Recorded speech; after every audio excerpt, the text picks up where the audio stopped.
오늘 함께 읽은 본문은 예수님께서 공생애를 시작하시면서 첫 번째로 하신 말씀입니다. 어쩌면 이 마가복음의 저자가 예수님의 한 편의 설교를 한 구절로 요약한 것인지도 모르겠습니다. 주님은 당신의 공생애를 이 말씀을 선포하시는 것으로 시작하셨습니다.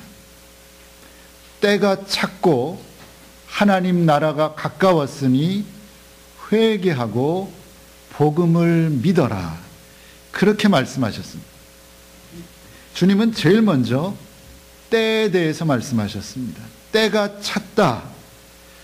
여기서 때를 말하는 헬라어는 카이로스입니다. 그냥 때라고 번역되어 있지만 정확하게 하면 종말의 때라는 것입니다. 종말의 때가 이르렀다. 그러니까 카이로스는 우리가 흔히 생각하는 그런 시간이 아닙니다. 시작과 끝이 있는 그런 시간을 말하지 않습니다.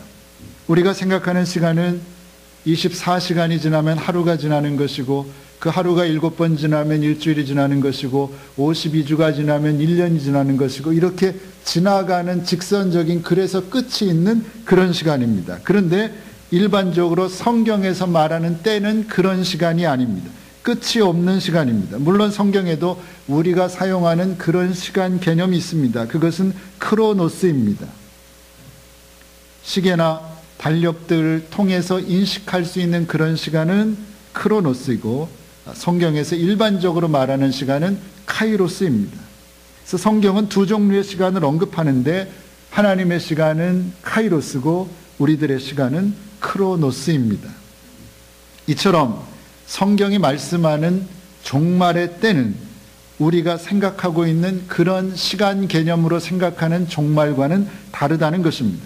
성경이 말씀하는 시간은 질적인 시간이고 수직적인 시간입니다. 그러니까 오늘인가 내일인가 아니면 몇 년이 지나면 언제 지구의 종말이 오느냐라는 식의 개념이 아니라는 것입니다. 그렇기 때문에 하나님의 시간인 카이로스를 우리의 시간인 크로노스적으로 이해하려 해서는 안 된다는 것입니다. 우리가 아는 대로 성경에서 종말의 때를 가장 자세하게 묘사한 책은 요한계시록입니다. 근데 요한계시록은 때가 가까우니라 라는 말씀으로 시작해서 때가 가까우니라 라는 말씀으로 끝이 납니다. 그러면 여기서 그 때는 과연 어떤 때이겠습니까? 역시 카이로스입니다. 우리가 생각하는 몇 년의 끝이 온다라는 그런 식의 때가 아니다라는 것입니다. 시작도 없고 끝도 없는 질적이고 수직적인 시간을 말합니다. 하나님의 시간을 의미합니다.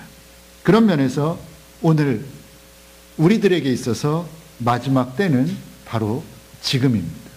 나중에 오는 것이 아니라 지금입니다. 우리가 살아가면서 직면하게 되는 선택의 순간순간이 내게는 종말의 때가 되는 것입니다. 신앙적인 결단이 요청되는 그 시간들이 우리 그리스도인들에게 있어서는 종말의 시간이라는 말씀입니다. 그렇기 때문에 우리는 나중에가 아니라 지금 여기에서 이미 종말론적인 삶을 살아가고 있는 것입니다.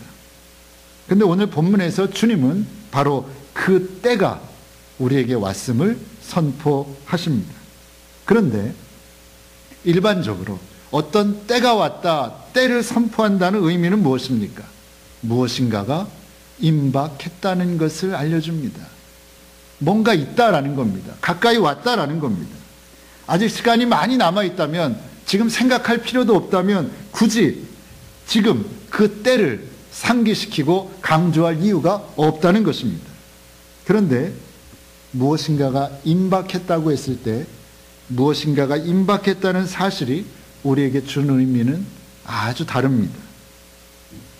사형수에게 사형 집행일이 임박했다라는 것과 결혼을 앞둔 이들에게 결혼식 날이 다가왔다라고 하는 것은 전혀 다른 의미인 것과 마찬가지입니다. 그런 까닭에 임박한 대상이 무엇이냐에 따라서 그때는 우리에게 두려움과 공포일 수도 있고 반대로 기쁨과 희망일 수도 있는 것입니다. 그러면 본문에서 예수님께서 선포하신 그 때는, 때가 찼다고 하셨는데 그 때는 오늘을 사는 우리들에게 두려움과 공포이겠습니까? 아니면 기쁨과 희망이겠습니까? 그것은 그 주님의 말씀을 받아들이는 우리의 선택과 결단에 달려 있습니다. 그 사실이 중요합니다. 지금 우리가 여기서 어떤 선택을 하고 어떤 결단을 하느냐에 따라서 주님이 하신 그 말씀이 우리에게 두려움과 공포가 될 수도 있고 아니면 희망과 기쁨이 될 수도 있다는 것입니다. 예를 들어 보겠습니다. 요나가 니느웨에 가서 하나님의 말씀을 선포했습니다. 40일이 지나면 니느웨가 무너질 것이다. 심판의 때를 경고했습니다.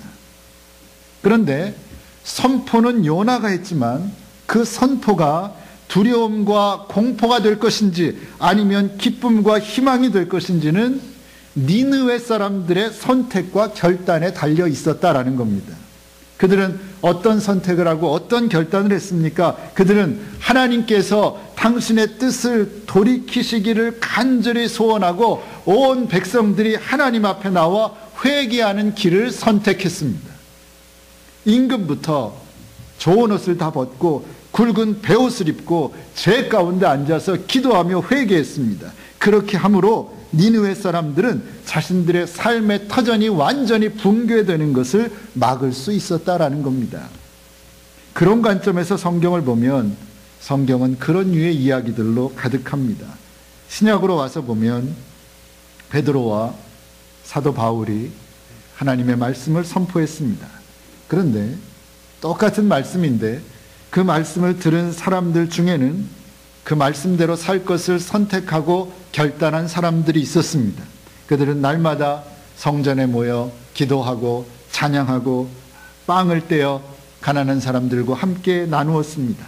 어떤 사람들은 한 걸음 더 나아가서 그 말씀대로 자신의 재산과 소유를 다 팔아서 각 사람의 필요에 따라 나눠주는 일을 하기도 했습니다.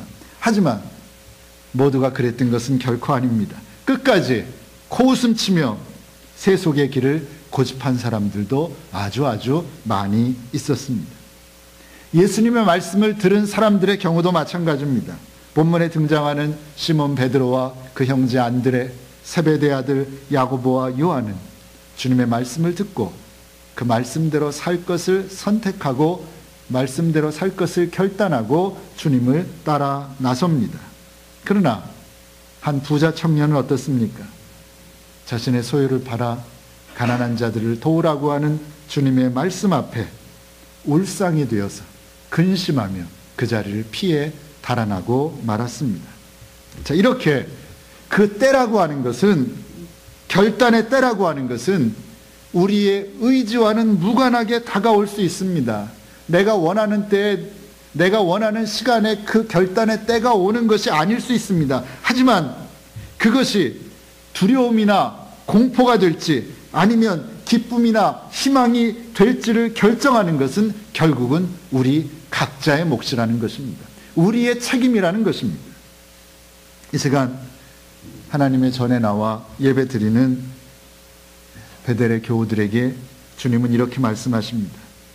때가 찼고 하나님 나라가 가까웠으니 회개하고 복음을 믿어라. 그 때가 왔음을, 결단의 때가 임박했음을 주님께서 선포하고 계신 것입니다.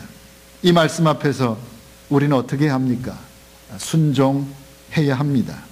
말씀대로 사는 삶을 선택하고 결단함으로 이 말씀이 적어도 나에게는 기쁨과 희망과 축복이 되게 해야 합니다.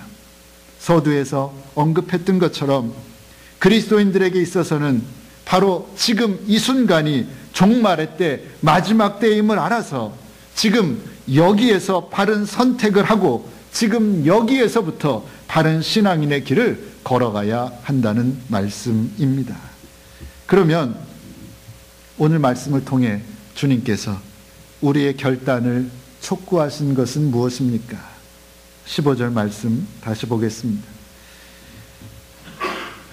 가라사대 때가 찼고 하나님 나라가 가까웠으니 회개하고 복음을 믿으라 하시더라.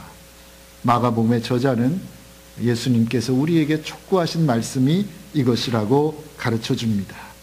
회개하고 복음을 믿을 것을 촉구하셨습니다.